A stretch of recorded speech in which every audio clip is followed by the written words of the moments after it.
चलिए सबसे पहले मंगलाचरण करना है। नमः श्रीवर्धिमानाय नेदुत्कलिलात्मने सालोकानां त्रिलोकानां यद्विद्यादर्पणाय ते। कहाँ पे थे? असत्य अपना कुशील त्याग परिग्रह त्याग समस्त मूल एक परिग्रह में मूर्छा है। ये भी हो गया था शायद। हाँ मोक्ष का स्वरूप, मोक्ष का स्वरूप। हाँ, हाँ, का स्वरूप। 163, हम्म 163 पेज नंबर। मोक्ष का स्वरूप। अभी हमने सारी बात करी देव दर्शन स्तुति में। तो हमने क्या हम्म कहा, एंड कहाँ जाना है? हमको मोक्ष जाना है। तब हमको बिल्कुल। मोक्ष पता नहीं होगा कि क्या है वहां पे। भाई मोक्ष हम्म का स्वरूप क्या है, तो हमें इच्छा क्यों होगी जाने की? आज आप सबको पता है स्विट्जरलैंड जाना है, सबको जाने की इच्छा होती है एक बार तो स्विट्जरलैंड, है ना? क्योंकि वहां की ब्यूटी, वहां की खूबसूरती के बारे में हमको पता है। भाई जिस जिसको पता है तो वो क्या कहेगा, भाई एक बार तो जाना है स्विट्जरलैंड, या जहां भी जाने की मतलब इच्छा होती है। हाँ, तो देखा एक बार आंखों से तो होती है भावना। हाँ, कि अगर भाई अच्छी जगह, किसी जगह के बारे में अगर हमारे मन में उसकी सुंदरता, उसमें वहां जाने का सुख अगर हमको पता लग जाए, तो हमारी भी इच्छा जागृत हो जाती है कि हम भी वहां पे जाएं। तो ऐसे ही मोक्ष का स्वरूप बताया कि मोक्ष का स्वरूप कैसा है, तभी तो हम जाने की इच्छा करेंगे। बिल्कुल। हमको पता ही नहीं, अरे मोक्ष में तो दुखी दुखी एक जगह हाथ पे लेके हाथ बैठे रहो। बट अभी तो बैठ नहीं पा रहे, वहां कैसे बैठेंगे भाई? बहुत भारी काम हो जाएगा और मुश्किल है। यही ठीक हो, थोड़ी देर सो जाते हैं, थोड़ी देर घूम लेते हैं, थोड़ी देर खा लेते हैं, थोड़ी देर पी लेते हैं, मैं मोक्ष नहीं जाऊंगी, है ना? ऐसा भी तो हो सकता है। बच्चे लोग ऐसे सोचते हैं, मुझसे कई बार पूछते हैं मेरे भतीजा कि बोले बुआ मोक्ष में भगवान बोर नहीं हो जाते हैं क्या? बोले बैठे बैठे। वही तो बता रही, अगर मोक्ष का स्वरूप पता नहीं होगा तो हम कितने परेशान कि भाई नहीं जाना ऐसा मोक्ष, वहां पर तो करने को कुछ भी नहीं है, यही कर लो जो भी करना है। तो इसलिए मोक्ष का स्वरूप है। अब मोक्ष अर्थात संसार से छूट जाना, वह मेरी आत्मा को शरण है। फिर अनंतानंत काल में भी वापस संसार में आने से रहित है, शुभ है, अनंत कल्याण रूप है, नित्य है, अविनाशी है, अनंतानंत स्वरूप है, जिसमें अनंत ज्ञान आदि तथा अनाकुलता रूप सुख है। तेरे आत्मा का स्वरूप है, पर का रूप नहीं है। नहीं है। मतलब जो भी हम मोक्ष में पाने, क्या पाना है मोक्ष में? मोक्ष में वो पाना है जो नित्य है, हाँ, मतलब जो सुख और कभी आनंद। खत्म नहीं होने वाला है, वैसा सुख मिलने वाला है। अविनाशी, जिसका कोई एंड नहीं है। शांति। अनंतानंत, जिस आनंद में अनंतानंत आनंद है। मतलब ऐसा नहीं है कि जैसे मीठा खाने से बस मीठे का ही सुख मिलेगा, खट्टे का सुख नहीं मिलेगा। शक्कर खाओगे तो खट्टे का सुख नहीं मिलेगा, मीठे का सुख मिलेगा। लेकिन मोक्ष जो सुख है ना, वो सारा सुख है, कंप्लीट सुख है। ऐसा नहीं इसका सुख बाकी रह गया और उसका सुख बाकी रह गया, ऐसा नहीं। और अनंत ज्ञान आदि अनाकुलता, मेन सुख किस बात का है? अनाकुल सुख है। निराकुलता, वहां पे निराकुलता है, आकुलता नहीं है, अनाकुल है। हम लोग यहाँ पे कितने भी सुखी हो जाओ, उसके बाद का दुख हम सबको पता है ना? जैसे छोटा बच्चा रहता है ना, वो कहता है यार मैं कब कॉलेज में आ जाऊंगा, होमवर्क करने का छुटकारा मिले। भाई बच्चे क्या कहते हैं, कब बड़े हो जाए। फिर कॉलेज में आते हैं तो क्या, कब पढ़ाई से छुटकारा मिले, मैं बहुत पढ़ने से दुखी हो गया, कब पढ़ाई से छुट। तो अब वो पढ़ाई से छुटकारा पाते ही उनको जॉब का टेंशन। अब वो जॉब करने लगे तो जॉब ढूंढते ढूंढते बहुत दुखी हो गए, जब जॉब मिल गई तो क्या, बस अब आनंद आ गया। अब घर वाले कहते हैं शादी करो, फिर शादी के टेंशन। तो ऐसा ऐसा आकुलता वाला सुख है, आकुलता वाला सुख है हमारे पास। जो भी है, जो भी सुख मिलता है उसके बाद एक टेंशन अवश्य रहती ही रहती है। हाँ सब लाइफ में आप देखोगे हर जगह। लेकिन वहां पे जो सुख है वो अनाकुल, बिल्कुल हाँ निराकुल, बिल्कुल कोई भी तरह का दुख नहीं है। तो मेरी आत्मा का स्वरूप है, पर का स्वरूप नहीं है। ये सारा सुख जो है मेरी आत्मा का है। मैं ऐसा सोचू तुमको ये सुख है और मुझे नहीं है, ऐसा नहीं है। तुम्हें तुम्हारा सुख है, मुझे मेरा सुख है। ये भी एक बड़ी बात है। वहां पे अनंत भगवान बैठे हैं, एक दूसरे हाँ, से ईर्ष्या नहीं करते कि तुम्हें इतना ज्यादा मिल रहा है, मुझे कम मिल रहा है, सबको बराबर मिलता है। बराबर। किसी को अगुरु लघुत्व गुण आ जाता है ना। अग्रो लघु, कोई छोटा नहीं कोई बड़ा नहीं, सब एक समान, सब एक। चाहे इस कोई तीर्थंकर पद से चाहे कोई सामान्य पद से। सामान्य पद। सामान्य। इस प्रकार सामायिक में स्थित ग्रस्त संसार और मोक्ष के स्वरूप का विचार करता है। साम्य भाव सहित सामायिक दो घड़ी मात्र को भी हो जाए तो महान कर्म की निजरा हो जाती है। सामायिक की महिमा कहने को इंद्र भी समझ नहीं है। सामायिक के प्रभाव से अभव्य भी ग्रेवेग तक उत्पन्न हो जाते हैं। सामायिक के समान धर्म न कोई हुआ और न होगा, अतः सामायिक को अंगीकार करना ही आत्मा का हित है। जिन्हें सामायिक पाठ का ज्ञान नहीं, याद नहीं है, वे एकाग्रता से मन वचन काय को निश्चल करके समस्त आरंभ कषाय विषयों को त्याग करके पंच नमस्कार मंत्र का ध्यान करते हुए 2 घड़ी पूरी करें।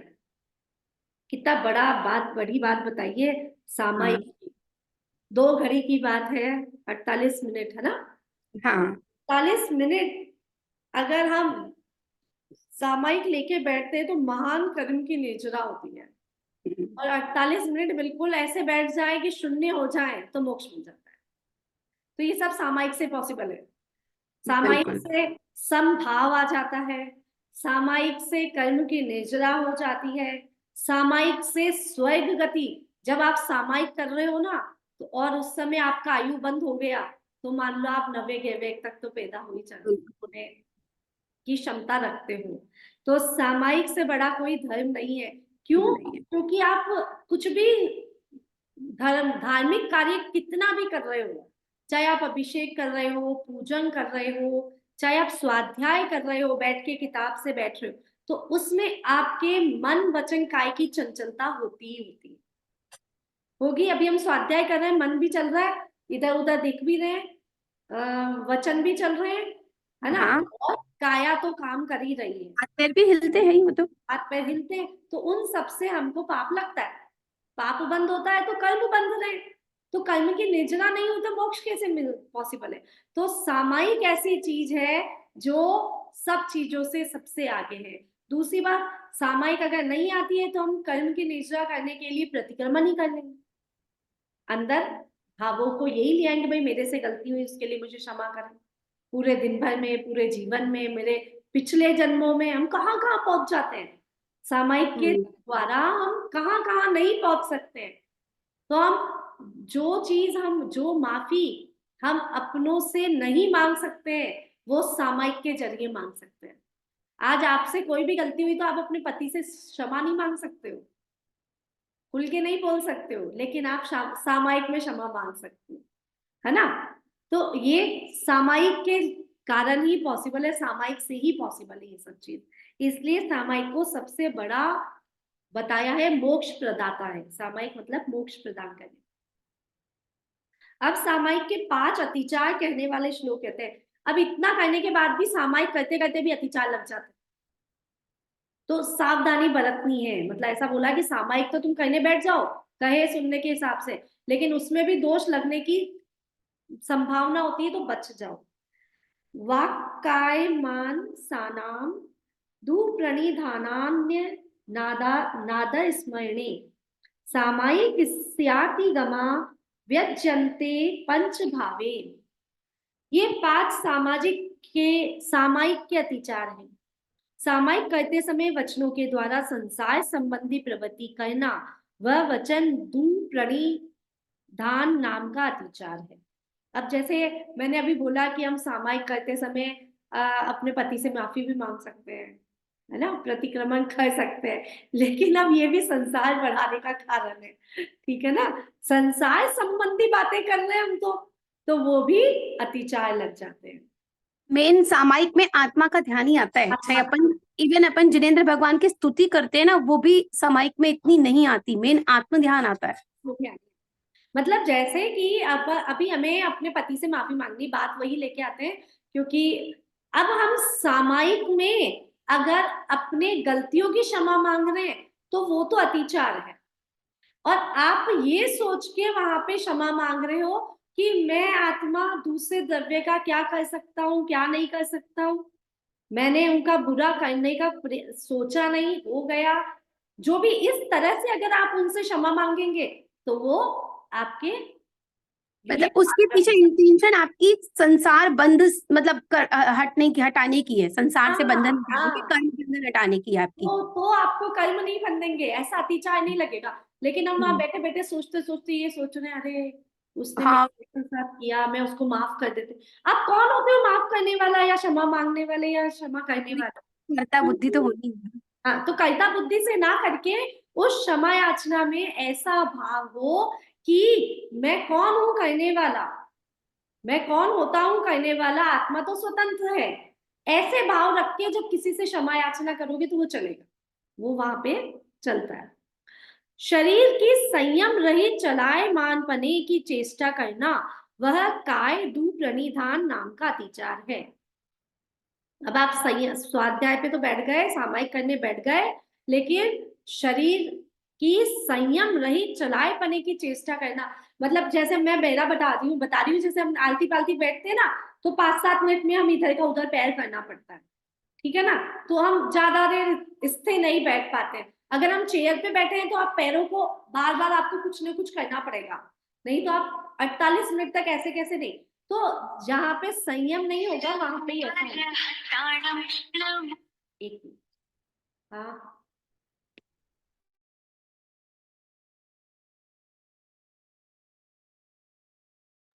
मतलब आपके पोस्चर में जो है स्थिरता होनी चाहिए, एक अपने को हाथ पैर कम से कम हिलाने चाहिए, मूवमेंट कम होना चाहिए आपका। इसीलिए सुखासन में बैठ जाओ या खड़े हो जाओ। वैसे तो पद्मासन बताया था अपने को, पद्मासन में होती है, पर फिर भी पद्मासन हो, सुखासन हो, खड़गासन हो, जो भी हो, लेकिन हाँ, उसमें स्थिरता हो। चाहे आप 1 घंटे का 48 मिनट का ना कर रहे हो, सामायिक 15 मिनट की कर रहे हो, 15 मिनट की तो करूंगा। स्थिरता रहनी चाहिए। आदत में शुरुआत के लिए, अभ्यास के लिए अपन 15-15 मिनट से भी शुरू कर सकते हैं। 5 मिनट से शुरू कर दो, 5 मिनट हम्म, स्थिर रखना भी बहुत बड़ी बात है अपने आप को। हाँ, तो पांच हाँ, मिनट ही करो, लेकिन शरीर की चंचलता वहां पे नहीं होनी चाहिए। तो थर्ड है, मन में आर्त रोध आदि चिंतन करना, वह मनो दू प्रणिधान नाम का अतिचार है। अब क्या हो रहा है, हम सामायिक लेके तो बैठ गए, लेकिन मन में क्या चल रहा है, आर्त और रोध ध्यान। मतलब सामायिक लेके बैठ गए, अब बेटी आने वाली है खाना खाना खिलाना है ना। सामायिक के बाद मुझे आज किसी के यहाँ मिलने जाना है, आज मुझे इस पार्टी में जाना है। सुबह है, जब हमारा दिन भर की दिनचर्या रहती है ना, सुबह सुबह हम सामायिक करेंगे ना, तो पूरा दिन घूमेगा आज मुझे क्या क्या करना है। तो हो गया आत्म ध्यान। और सामायिक के बीच में आपको एक मच्छर ने काट लिया, या मान लो कि आप सामायिक करने बैठे हो, एकदम शांत मन से, बिल्कुल चलायमान नहीं हो, बिल्कुल आंखें बंद करके बैठ रहे हो, और आपके यहाँ कोई आया और पंखा बंद कर गया तब आपको उस पर गुस्सा आ गया उस समय कि कौन बेवकूफ है, चला पंखा बंद कर गया, मुझे ध्यान में मन नहीं लग रहा। तो वो होता है मन में आत्म रोध आदि चिंतन नहीं करना। भाई आप सामायिक कर रहे हो और फिर रोध ध्यान कर लिया, आर्त ध्यान हाँ। कर लिया, तो फिर तो मतलब ही नहीं रहा। वो एक सेठ जी का था ना, वो दीपक जला करके सामायिक कर रहे थे कि भाई जब तक दीपक जलेगा मैं सामायिक करूंगा, नियम था। और जेठानी जी आके देखती है मेरे पंडित जी वो कर रहे हैं, तो तेल और डालती जाती है बार बार, और उनकी प्यास, तो फिर प्यास के मारे उनकी मृत्यु हो जाती है, तो फिर वो मेंढक बनते हैं उसी कुएं में। बिल्कुल। तो ऐसे ही हमारे मन में आत्म और रोध ध्यान आ जाता है, तो ये एक प्रकार का दोष लग जाता है। फिर है सामायिक को उत्साह रहित निरादर से करना, वह अनादर नाम का अतिचार है। अब सामायिक करो तो उत्साह होना चाहिए, एक हमें जबरदस्ती नियम लिया इसलिए करना पड़ेगा। अब बैठ गए 10 मिनट टाइम पास देखे जा रहे घड़ी में, 10 मिनट हो गए क्या, जैसे माला में नहीं होते क्या, कंप्लीट हो गई क्या, ऐसे यूं नजर जाती है, तिरछी तिरछी नजर जाती है कि कंप्लीट होने में कितने मोती बाकी हैं अभी कंप्लीट होने में। तो अगर हम ऐसा करते हैं तो वो भी निरादर हो जाता है उनका, सामायिक का। सामायिक करते समय देव वंदन आदि के पाठ भूल जाना, वह कायोत्सर्ग आदि को भूल जाना, वह अस्मरण नाम का अतिचार है। अब सामायिक करते समय जो या तो आप आत्मचिंतन कर रहे हो तो अच्छी बात है, लेकिन आप क्या कर रहे हो, आप उसमें सामायिक शुरू से पढ़ रहे हो, तो आपको सबसे पहले क्या करना पड़ेगा, सबसे पहले देव वंदना ही करनी चाहिए कि भाई आप पंच परमेष्टि का नमस्कार करके ही आप आगे बढ़ो।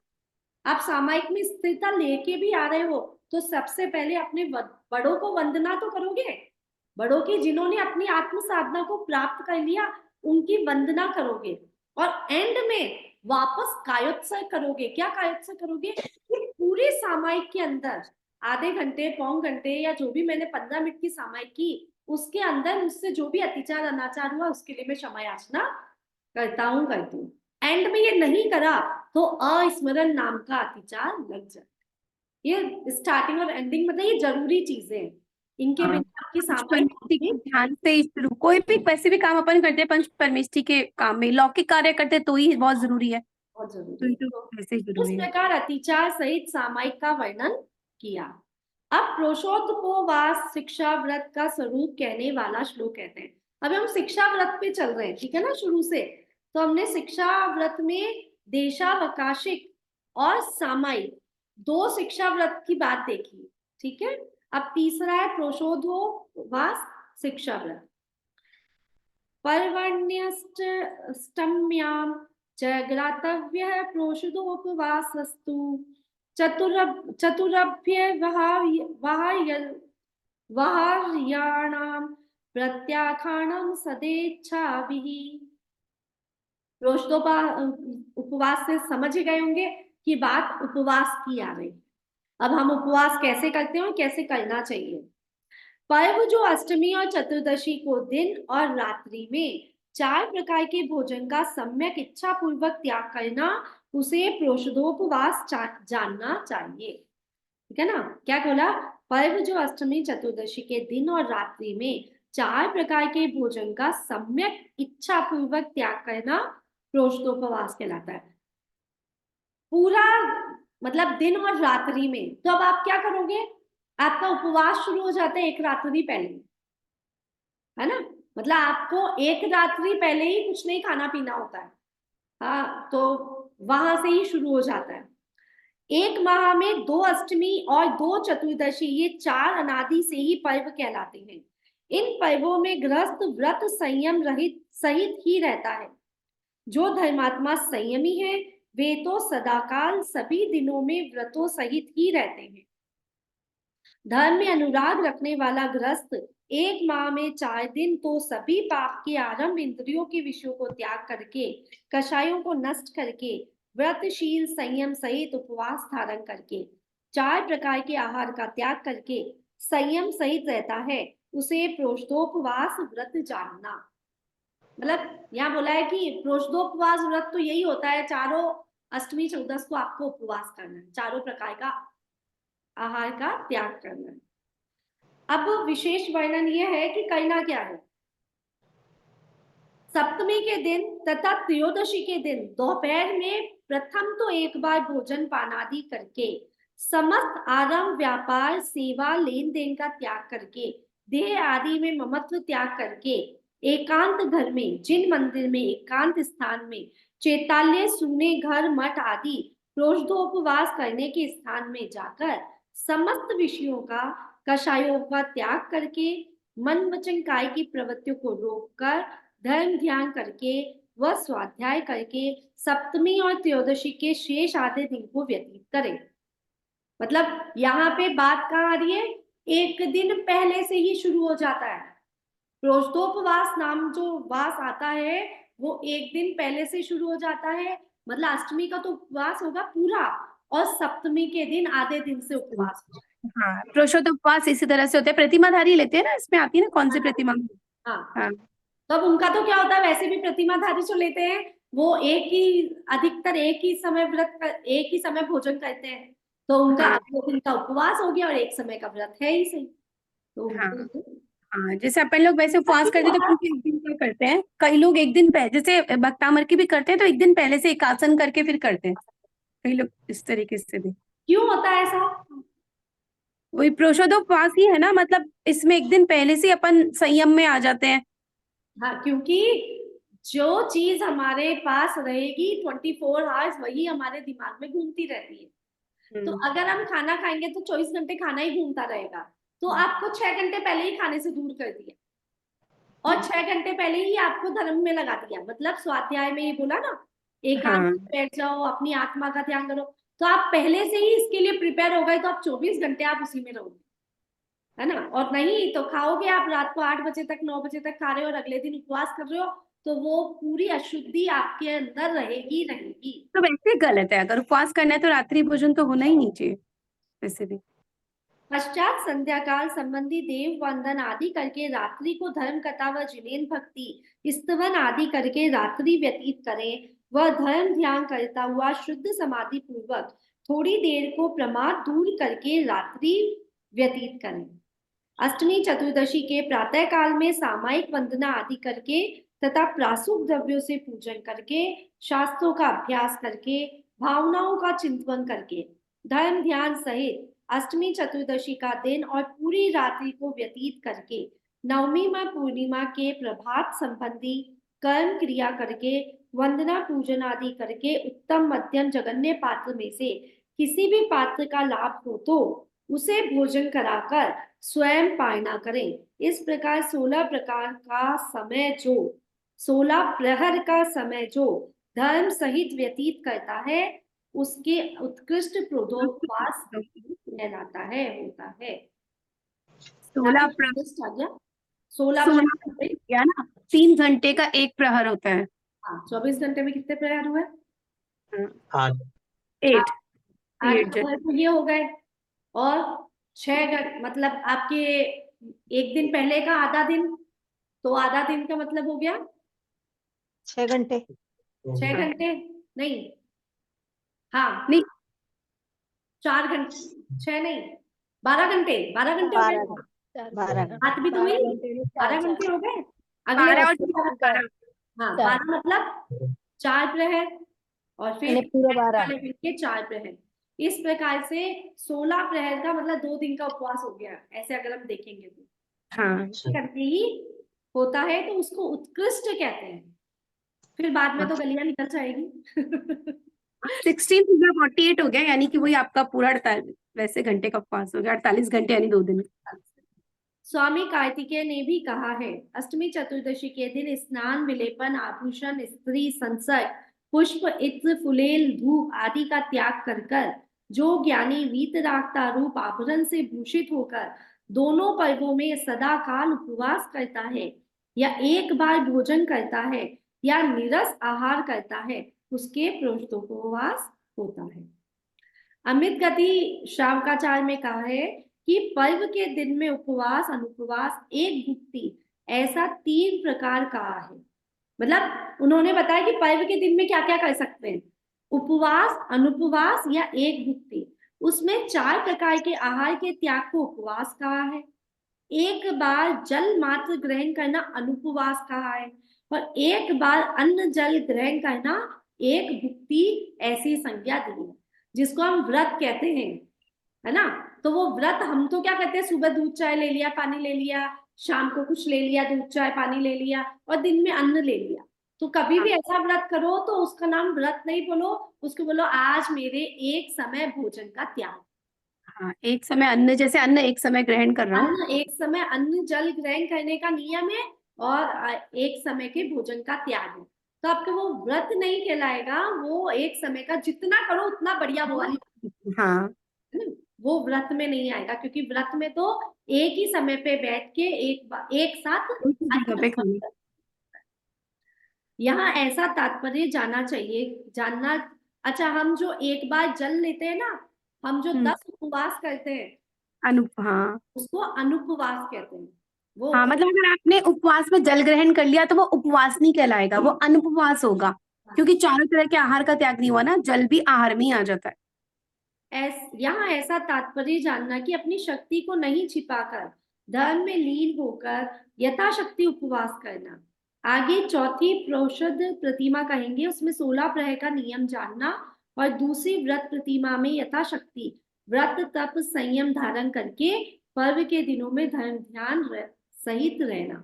मतलब क्या बोला है यहाँ पे अमित गति जी ने जो लिखा उसके अकॉर्डिंग कि अपनी शक्ति को छुपाओ मत, आपके पास शक्ति है 16 प्रहर का उपवास करने की तो आप उपवास करो, नहीं तो जितनी शक्ति है उतना उपवास कर लो। पता चला 16 प्रहर का उपवास किया और आप हॉस्पिटल में जा रहे हो, दवाइयां लेनी पड़ रही है, ऐसा नहीं।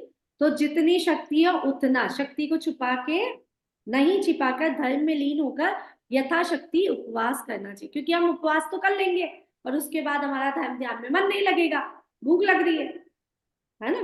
तो जितना हो उतना ही कर लेना चाहिए। कितना हो गया? चलो लास्ट पैरा पढ़ते हैं, फिर आज के लिए इतना ही। आप उपवास में नहीं करने योग्य कार्य कहने वाला श्लोक कहते हैं, पंचाणाम पाप नाम लंक्रिया रंभ गंध पुष्पाणाम स्नानांज स्नानांज ननस्याना मुपवासे परिहृतिम कुर्यात् कुर्यत् कुर्यात् कुर्यात्। उपवास के दिन हिंसादि पांचों पापों का त्याग करना चाहिए, अलंक्रिया अर्थात आभरण आदि से सजने का त्याग करना तथा गृह कार्य का आरंभ, जीविका का आरंभ छोड़ देना चाहिए, सुगंध केशर कपूर आदि इत्र फुलेल आदि के ग्रहण करने का त्याग करना चाहिए, स्नान करने, आंख में अंजन लगाने का, नाक सूंघने का त्याग करना चाहिए, नृत्य गीत वादित्र आदि देखना सुनना बजाने का त्याग करना चाहिए, पांचों इंद्रियों के भोगों का त्याग करना चाहिए। भैया स्नान का त्याग क्यों लिखा है? स्नान का त्याग क्यों लिखा है? अब जैसे स्नान कर स्नान का त्याग इसलिए लिखा है कि अपन स्नान करेंगे तो अधिकतर पानी का, हाँ, वो जीव हिंसा तो होती है। तो 5 अपन पाप में हिंसा आ गई, जीव हिंसा। तो आप स्नान ना करके उसको कहते हैं, एक मग लिया आपने उसको डाल दिया, हाँ, वो मैं उपवास में तो मैं भी करती हूँ, साबुन नहीं लगाती, ऐसे ही साबुन करती नहीं हूँ। लगा के, बस आपको शुद्ध होना है, उतना हाँ ही बस। स्नान करना चाहिए, बाकी ज्यादा हाँ पानी को वेस्ट नहीं करना चाहिए। हाँ क्योंकि जिसने वस्त्र धारण किए हैं उनको स्नान करना जरूरी हाँ है ना, उनको तो जरूरी हो जाता है, एक मग पानी तो डालना ही पड़ेगा। हाँ उपवास का प्रयोजन क्या है? अब यहाँ समझना है कि प्रयोजन क्या है उपवास का। हम क्यों उपवास कर रहे हैं? बिना काम के उपवास कर रहे हैं? नहीं, हम उपवास कर रहे हैं अपने अंदर रहने के लिए। तो आप अपने अंदर कब रहोगे? जब आप आरंभ परिग्रह को छोड़ोगे। आरंभ परिग्रह को नहीं छोड़ रहे हो, खाना बनाना बहुत ठीक है, परिस्थिति के अकॉर्डिंग सब कुछ चल रहा है हमारा, लेकिन उसमें भी अपने अंदर रहो। आरंभ परिग्रह करते करते भी अपने अंदर रहो, क्योंकि उपवास का मतलब ही है अपने अंदर रहना, हाँ, आत्मा के समीप रहना ही उपवास का तात्पर्य। रहना, बाहर की प्रवृत्तियों को छोड़ना। भाई 5 पाप छोड़ने के लिए आपको सबसे पहले 5 इंद्रियों के विषयों को छोड़ना पड़ेगा, है ना। भाई रसना इंद्री पे तो कंट्रोल हो गया, आज मेरा उपवास है, कुछ नहीं खाऊंगा, ठीक है। अब आपके घर में कचौरी बनी है या आई है, तो क्या कल खाएंगे? क्योंकि खुशबू आ गई ना, खुशबू आई तो आप क्या कल खाएंगे। तो हाँ आपकी इंद्रियों पे आपका कंट्रोल नहीं है, तो ये उपवास नहीं कहलाया, सही बात है। उपवास फेल हो गया। ऐसा हाँ उपवास इंद्रियों का मद मारने को, इंद्रियों का विषयों में गमन रोकने को, काम भाव को जीतने को, प्रमाद आलस्य आदि रोकने को, निद्रा नष्ट करने को, आरंभ आदि से विरक्त होने को, परिचय सहने की सामर्थ्य बढ़ाने को, धर्म के मार्ग से नहीं चिकने को, दृढ़ता बढ़ाने को, जिह्वा इंद्रिय या वह उपस्थ इंद्रिय को दंड देने को किया जाता है। बताओ। केवल अपनी इन प्रशंसा लाभ, हाँ मतलब अपन किस लिए करते हैं और होता इसलिए है। हाँ, मतलब पहली बार सुना है इंद्रियों को दंड देने के लिए उपवास किया जाता है। हाँ, तो इंद्रियों को दंड ही तो देना है, भूख लगेगी आपको, प्यास लगेगी आपको, उपवास में सब कुछ लगेगा आपको। हमेशा जो काम करते हो वो सब काम करने का मन करेगा, लेकिन वो सब कुछ नहीं करना है। आप आंखों से देख रहे हो, इंद्री का उपयोग बंद करने के लिए नहीं कहा है कि आंखें बंद करके बैठ जाओ पूरे दिन उपवास में, लेकिन आंखों से देख रहे हो, लेकिन फिर आप किसी चीज को अच्छा और बुरा नहीं कह पाओगे हाँ कि ये चीज सुंदर लग रही है, ये चीज बुरी लग रही है, तो उपवास है। तो अब आपको कितना कंट्रोल करना पड़ेगा, जवाब नहीं देना। हाँ होता है ना, हम लोग क्या करते हैं, नमक का त्याग है ना, सॉरी मौन है हमारा, और हम क्या कहते हाँ हैं, हाँ हाँ है ना, तो वो नहीं करना है। उपवास का मतलब उपवास है, हर चीज से उपवास है। हाँ ऐसे मतलब मौन का मतलब मौन होता है ना, कि इशारे करके बताना होता है। वैसे उपवास का मतलब हर चीज से, पांचों इंद्रियों का उपवास है। आज हाँ, केवल मतलब पेट का खाली उपवास मतलब नहीं है, नहीं, कोई रोकना नहीं है।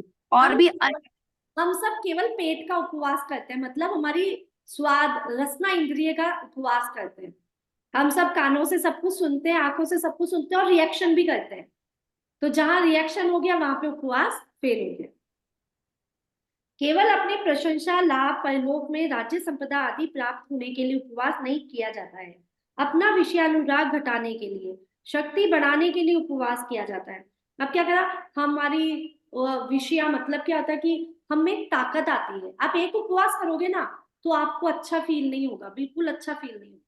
फिर आप क्या करोगे, महीने में एक उपवास करने लग जाओगे तो आपको उसकी आदत हो जाएगी। फिर आप वीक में एक उपवास करने लगोगे तो आप कभी भी उपवास कर सकते हो। तो क्या हो गई, क्षमता बढ़ गई। अब आप क्षमता बढ़ गई ना तो आप क्या कर सकते हो, आपका उपवास जब जब करोगे, जब बाहर आपकी प्रवृत्ति नहीं जाएगी, आप बाजार नहीं जाओगे, टीवी नहीं देख रहे हो, खाने पीने में आपका स्वाद नहीं जा रहा है, सब कुछ, कितनी चीजें रुक गई एक उपवास करने से। तो अपना विषयानुराग घटाने के लिए उपवास किया जाता है, शक्ति बढ़ाने के लिए। इंद्रियों तो निरंतर ही खान पान आदि के अनेक स्वाद लेने में लगी रहती है। उपवास करने से रस आदि के भोजन में लालसा नष्ट हो जाती है, निद्रा पर विजय होती है, काम को मान लिया जाता है। इस प्रकार उपवास का बड़ा प्रभाव जानकर उपवास करना चाहिए। उपवास क्यों करते हैं, समझ के उपवास करना चाहिए। क्योंकि अभी तक जो उपवास कर रहे तो फिर उसका फल ही नहीं मिल रहा है तो क्या मतलब है। आप पूरे साल 10th की पढ़ाई कर लो, 10th में बोर्ड एग्जाम चल रहे हैं, अभी सब बच्चों के चल रहे हैं, आप पूरे साल पढ़ाई कर लो और एग्जाम देने ना जाओ, अब क्या होगा,